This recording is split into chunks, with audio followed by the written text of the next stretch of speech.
people in Hollywood, like Oliver Stone and friends of his, like Putin, tend to regard the being a special talent to survive in the media of the geopolitical circus that they orchestrate, like conductors of a symphony. It's really not true.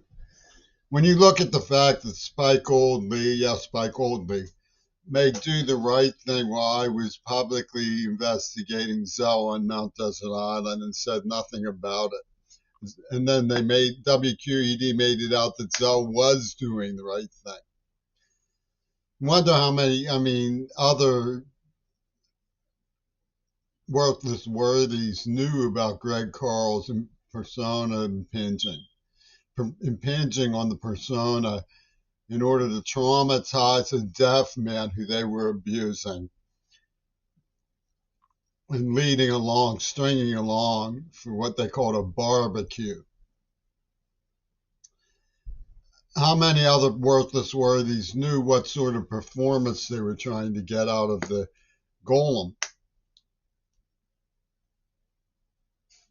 The guerrilla theater specialist Migno Wen was showing up at my house and then making movies with Oliver Stone. So it's not really that difficult to put together what happened. Ralph Proctor was Black Horizons. He was a historian at the museum with Teresa Hines, and he had close associates with Whammo Radio and Tim Stevens, and John Schulman and Mandela Books on Craig Street. And Dennis Brutus was working with Nelson Mandela, and he made the Karate with Peter Shell. He was on the board of directors of Thomas Merton Center. Tim Stevens said, because we can force his impinge on the persona's trauma. Penis Gabriel has his secret letters. And they did the right thing by releasing AIDS, they say. Duvall said that. So Mandela and Obama, the joke's on you, guys. Like 2-2 was Desmond Tutu, probably signified 22 for the 11-22. 1-1, 2-2, and then 4-4 was the day King was killed. 3 strikes and you're out is the underlying theme, 1-1, 2-2, 4-4. So, Putin's circus is, protect the girls from the poachers. Well, any responsible, respectable person believes that. What does that have to do with consensual sex again? I would like to hear AOC explain what consensual sex means in Brooklyn in a debate online with Michael Reagan or something. Because these patchwork kitties are just falsifying by rap whatever they want to believe. I presented the evidence that Dixon and Lady Panther set up the mirror image of the telltale clip at the University of Pittsburgh in April of 1986 so that Obama could be Zuma, Montezuma's revenge. He's the Zuma guy who called dibs on Midori Goto. So Zell and Spike Oldby is slapping 5 at the Green Party covenant, where Jimmy gets blamed for a reckless driving incident that somebody else pulled, and passes a school bus, which symbolizes maybe his dead father. We're getting over this stuff about public education and humanism, queer ball. Where do you see the big, beautiful bosoms of the girl you could have had if we didn't get to castrate you? You want to be gods, and why don't you go there?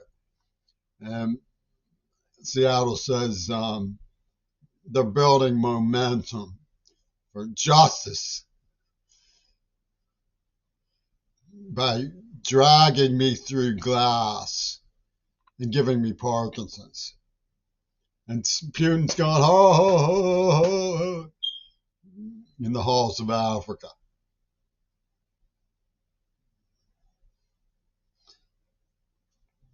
It's not riddlesome at all. Mandela Books was on Craig Street across the street from Caliban Shulman when Peter Shaw made the carrot tape with Dennis Burtis.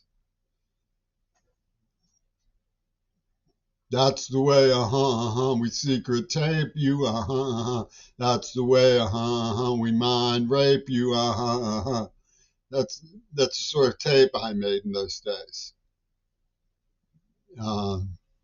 The Coward Fripp has a plenty bought, boy. That was the Rusted Root crowd. They came and put a Hardy who said she was in love with me, wanted to marry me, who I told these people pulled an AIDS war game. But she knew that I didn't know yet that it was a two virgins war game. And they don't care about any of the logic. Why would they put such a virgin girl on my bed if they considered me dangerous to Leslie? Doesn't make any sense. Why would I choose her if I didn't think she was a virgin? Doesn't make any sense at all. And then they say that Leslie's virginity proves rape because Robert Fripp drops his pick. Then they're going to make it worse for me than Parkinson's if I don't get on the bus with the Green Party. They're not going to.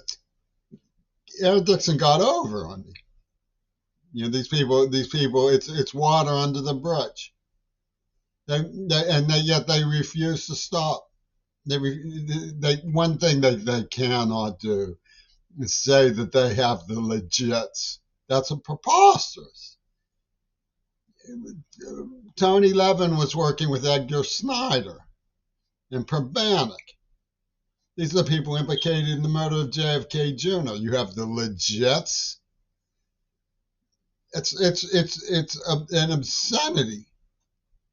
It's Maduri Goto working with Trump, circling as the satellite of the Axis, who wants fewer people. So they did the right thing by releasing the AIDS virus and then saying, no, Jimmy Queerball is a paranoid schizophrenic.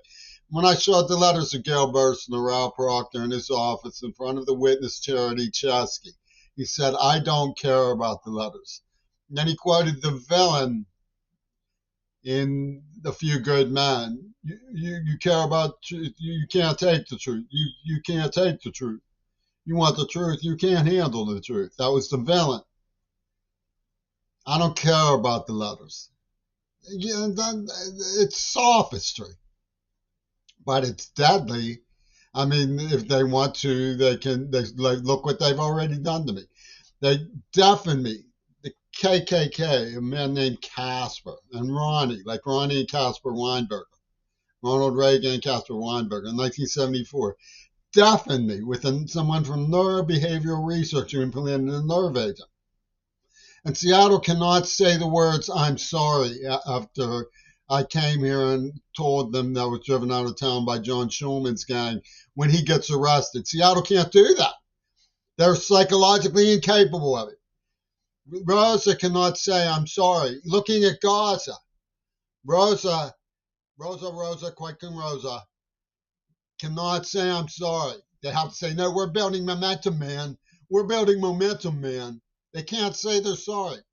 It's psychologically impossible for them. When I went into the CMU Journal and put these people were out for revenge for Auschwitz in 1994, I was completely vindicated by what they pulled in Gaza. And these Swami Nostra supernaturalists from UW Dialectical already knew that. And they're pretending, oh, we don't have to say we're sorry because we're so much smarter than you. We're so much, because John Lennon's kids got the better of you in Sherman Alexie's laughing.